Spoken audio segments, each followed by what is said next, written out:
Dear pro-Palestinian activists, this is a message for you.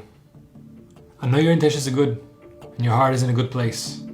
You see a group of people suffering and you want to help, you want to show your support. Nobody with a modern, Western, moral mentality wants to see civilians suffer or die. Where we don't agree is who to blame, who has a responsibility. There are obviously two sides here who are trying to defend their actions and justify their means. Because if Hamas's attack would have concluded after attacking the military bases, as much as it horrifies me for my brothers and sisters, I'd still say it's fair game in a conflict. Army versus army, soldier versus soldier. Even if there were civilian casualties as a collateral for the military attack, or even for surrounding civilian areas for control, as horrifying as it is, I'd say it's still fair game in war. But after the military bases, they went into the cities and towns, thousands of them, prepared and planned. But the first-hand massacre of civilians, the murdering, the butchering, the kidnapping, the raping, the decapitating, all these words that are thrown around so much they're starting to lose their meaning. Mass murder in a music festival? Does that still aid the well-being of the Palestinian people? Doesn't that make you question their intentions? Even if the thousands of Palestinian people in Hebron, in Gaza, in Nablus, in Jenin went out to celebrate, to dance, to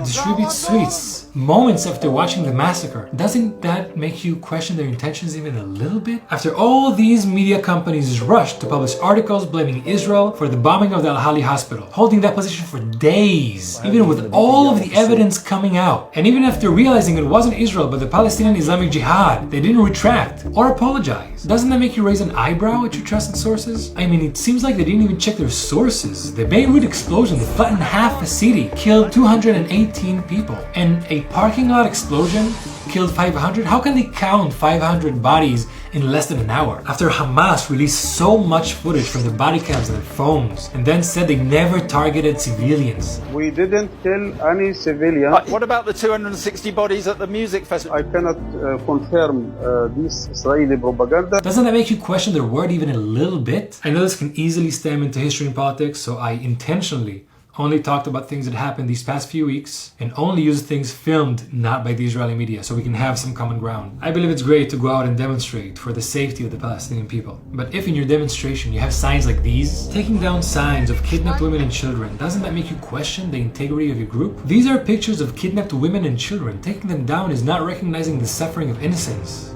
Do you stand with that too? If your demonstration has swastikas and chants like "Gas the Jews," is that still a demonstration for the safety of the Palestinian people? Or is that calling for the extermination of the Jewish people? Is that still human-loving behavior? Free Palestine in itself is not an aggressive slogan, but from the river to the sea, Palestine will be free. Free from what?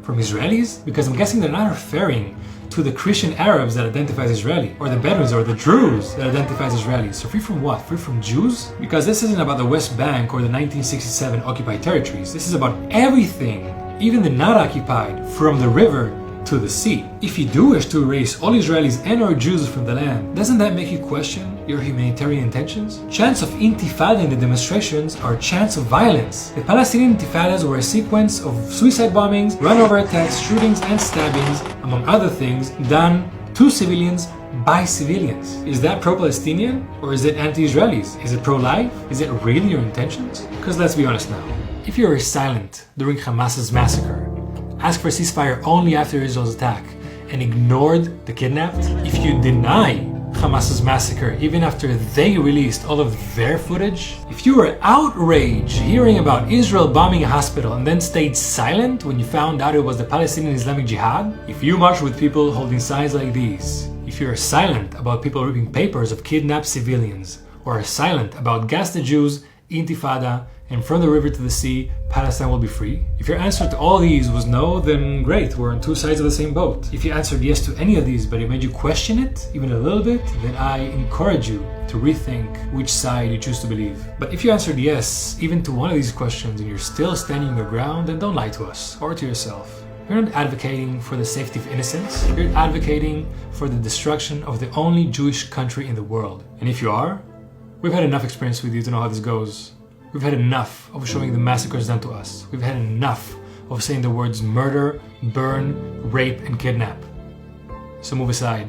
We are going to protect our right to exist. Shabbat Shalom. Shabbat Shalom!